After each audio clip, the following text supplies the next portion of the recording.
The gurney rolled by itself. No hands pushed it. No feet walked behind it. The wheels squeaked down the long, dark hallway of Waverly Hills Sanatorium, past broken windows and peeling paint, straight toward the old service elevator. Maya grabbed my arm so hard it hurt.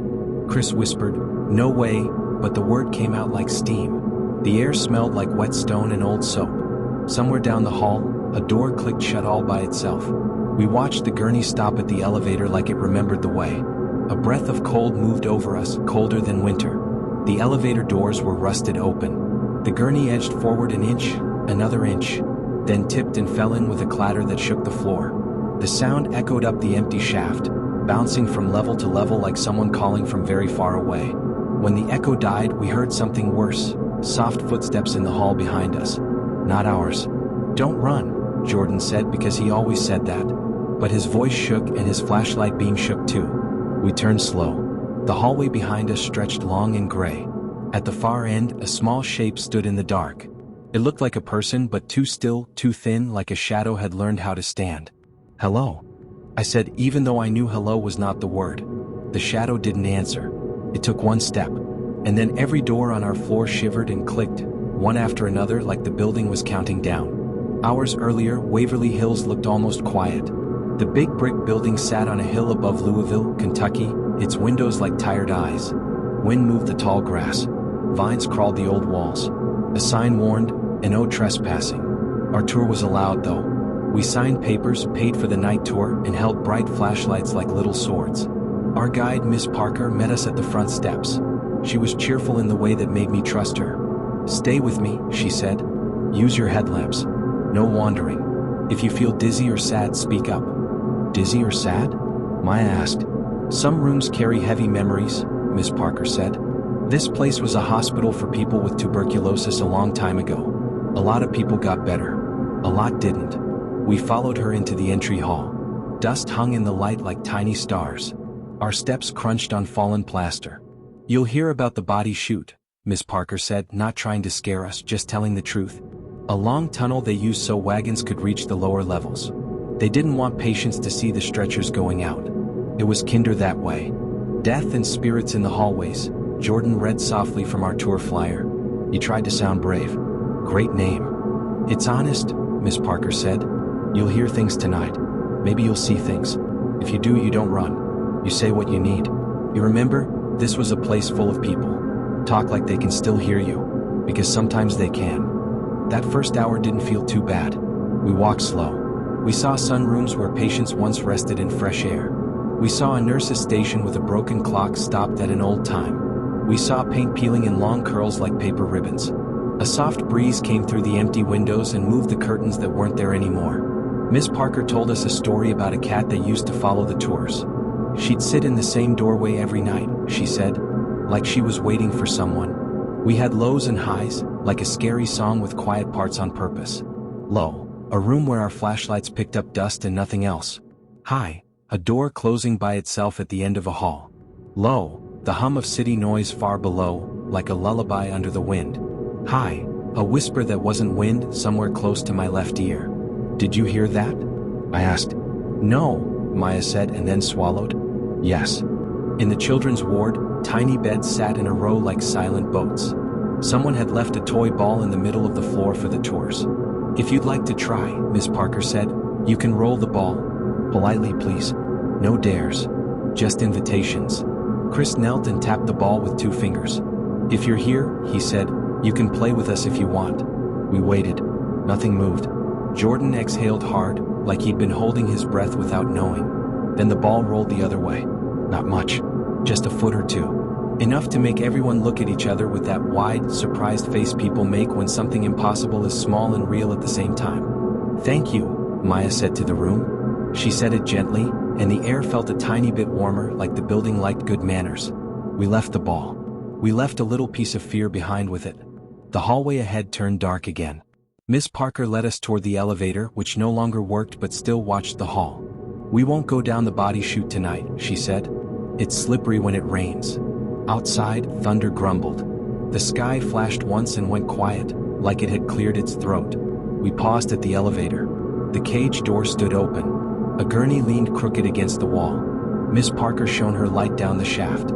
The beam slid along metal and wiring and the old breathing of a machine that sleeps. "Sometimes," she said softly, "the elevator dings." She tilted her head. "Not tonight, I guess." That was when we heard the squeak. Not from the shaft. From down the long hall to our right. Squeak. Pause. Squeak. A wheel on old tile. The sound got louder. Our lights found the gurney rolling toward us, slow and steady, no one touching it. It slid by inches from my leg. The hair on my arm stood up like grass in wind. "Hello," Miss Parker said to the air, calm. "We see you. We're staying on the tour path." The gurney reached the elevator and stopped. The hall went quiet in a careful way, like the building was waiting to see what we would do. Then the gurney tipped, scraped, and fell into the shaft. The clatter boomed and bounced until it sounded small and far away. "Okay," Miss Parker said, voice even, "we're going back to the nurse's station." We turned. That was when we saw the small shape at the end of the hall. Not a trick of light. Not a door. A person-sized shadow standing still like it didn't mind we were looking. My flashlight shook and the beam flickered across empty air, then found the shadow again. It had not moved. But every door along the hall twitched in its frame, click, click, click, like metal teeth tapping. "Don't run," Jordan said again because that was his job. "Hey there," Miss Parker said, her voice kind like she was talking to a friend's shy kid. "We're just passing through. You're doing a good job watching this floor." The shadow took one step. My stomach dropped like an elevator in a dream. In our quiet, we heard a roll of thunder outside and a patter of rain starting to tick on the broken windows.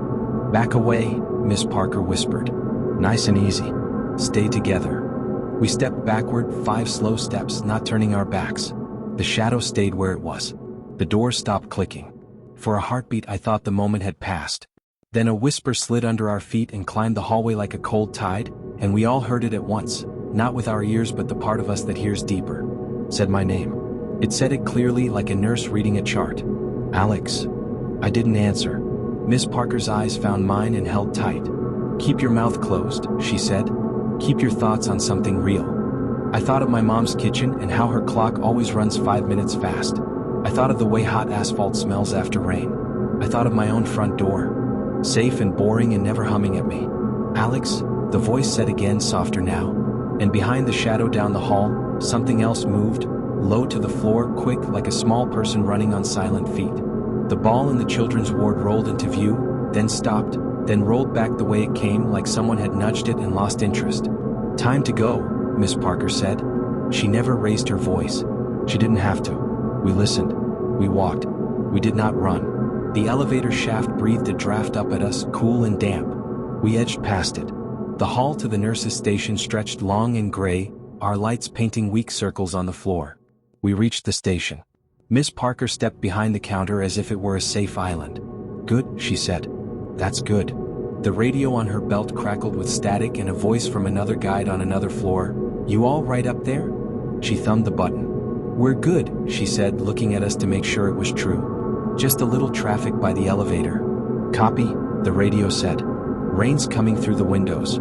Watch the steps." We stood in the small circle of the nurse's station light, breathing hard, telling our hands to stop shaking. The building creaked in its old bones. The rain came harder, pushing a cool smell into the halls. For a few minutes, nothing happened. Low after high.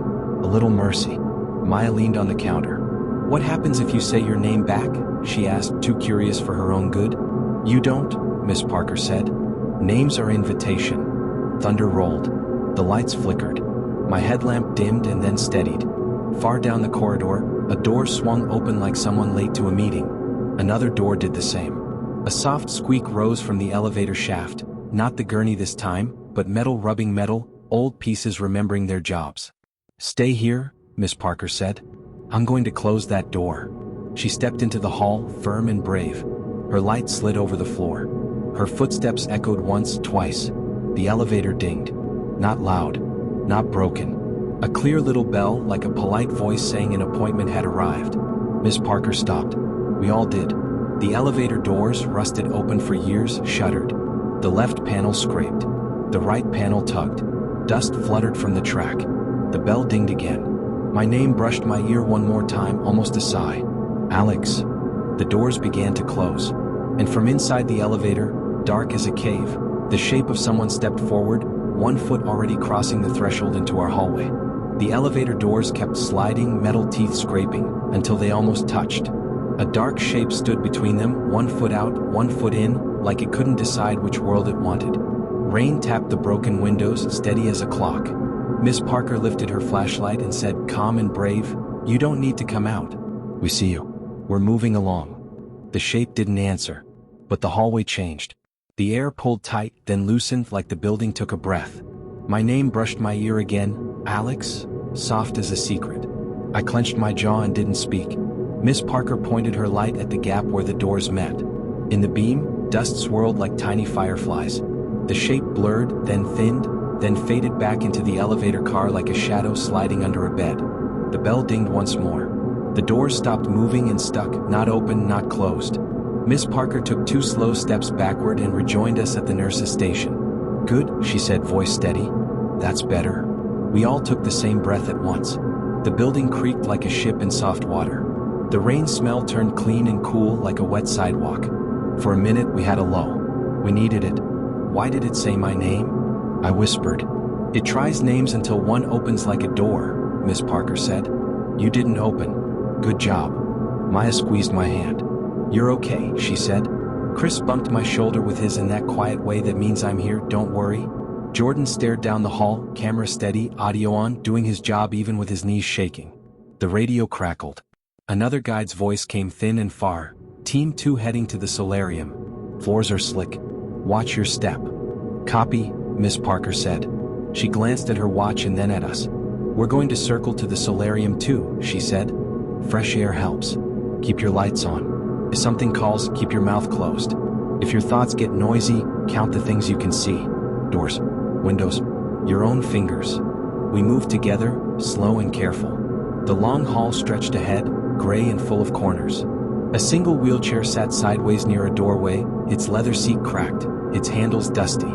As we passed, one wheel turned a notch by itself, polite as a nod. "Excuse me," Jordan said without thinking, and Maya elbowed him, half scared, half laughing. We reached a corner where the corridor opened to a row of tall arches. Once, beds would have lined this breezy porch so patients could breathe the outside air.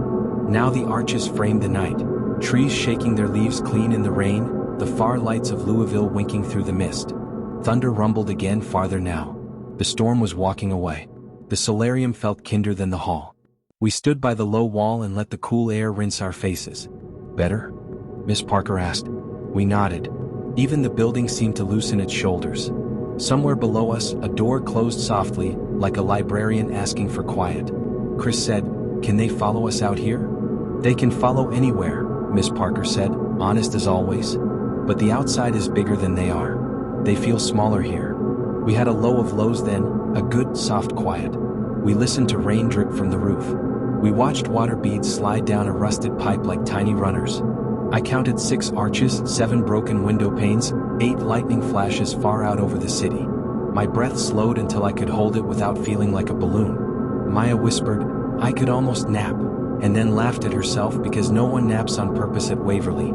Miss Parker let us have the quiet, then cleared her throat. "We'll take the back corridor toward the treatment wing," she said. "It's dry there. And just so you know, sometimes there's a smell. Old medicine, old soap. If you feel dizzy, say so." We turned from the open air and stepped into a narrower hall. The floor here was different, smoother.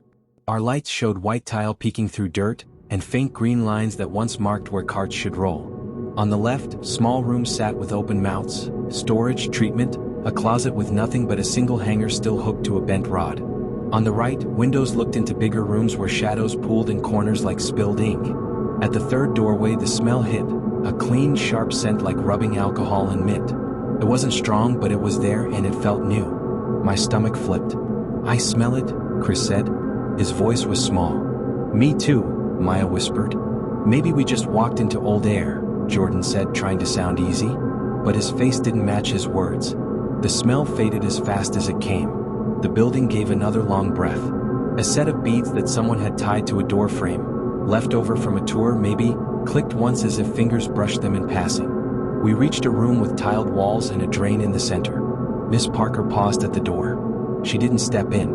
"This is one of the hydro rooms," she said quietly. "They used water treatments here. Warm baths to calm the lungs. It helped some people. It frightened others. We don't go in. We say we see it and keep moving. We said, we see it. We kept moving. In the next hall, our beams picked up something written on the wall, a name carved deep. It looked old, the letters thin and careful, as if someone had used a hairpin or a nail to make their mark. Maya traced the air near it with one finger. Jack, she read. 1935. The radio crackled. Team 2 paused on 5. Got movement by the nurse's bell. Copy, Miss Parker said. We're in treatment wing. A soft hum rose then, like the building had found a chord and wanted to hold it. It wasn't a song. It was more like the sound you hear when a big room listens. My name did not come. No one's did. We walked, counting our steps, keeping our hands to ourselves. We turned one more corner and found a doorway leading to a small, fenced balcony, a delivery platform once. Rain made tiny rivers on the concrete. In the corner sat a battered metal cart with a thick handle, the kind you'd use to move heavy boxes. 10-minute break, Miss Parker said, checking the time. Water. Breathe. Say something good you'll eat when we're done. French fries, Maya said. With too much ketchup. Pancakes at midnight, Jordan said. Grilled cheese, Chris said. 2. Biscuits, I said. Just saying it filled my mouth with butter.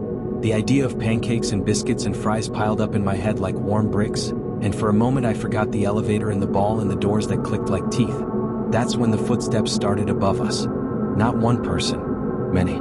Soft, measured, overlapping. Like nurses changing shift, like patients being wheeled to sun, like people who had done the same walk 1,000 times and would do it 1,000 more. The sound came through the ceiling, traveled down the walls, and met the floor at our feet. My legs shook. I told them they were only legs.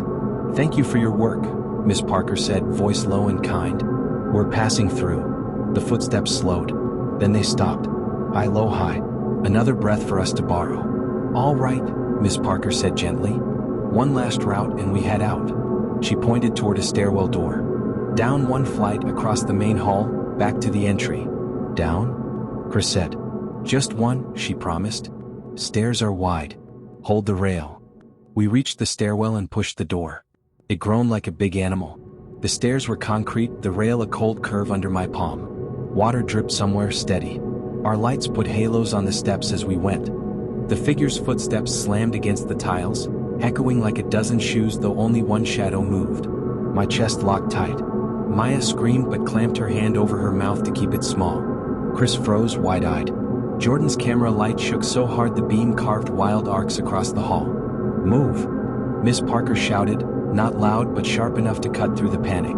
We ran. The ball rolled ahead of us like it knew the route, bouncing against the walls, leading us deeper into the main hall instead of toward the locked door. The figure's pace grew faster, heavier. The ceiling lights blinked in time with its steps.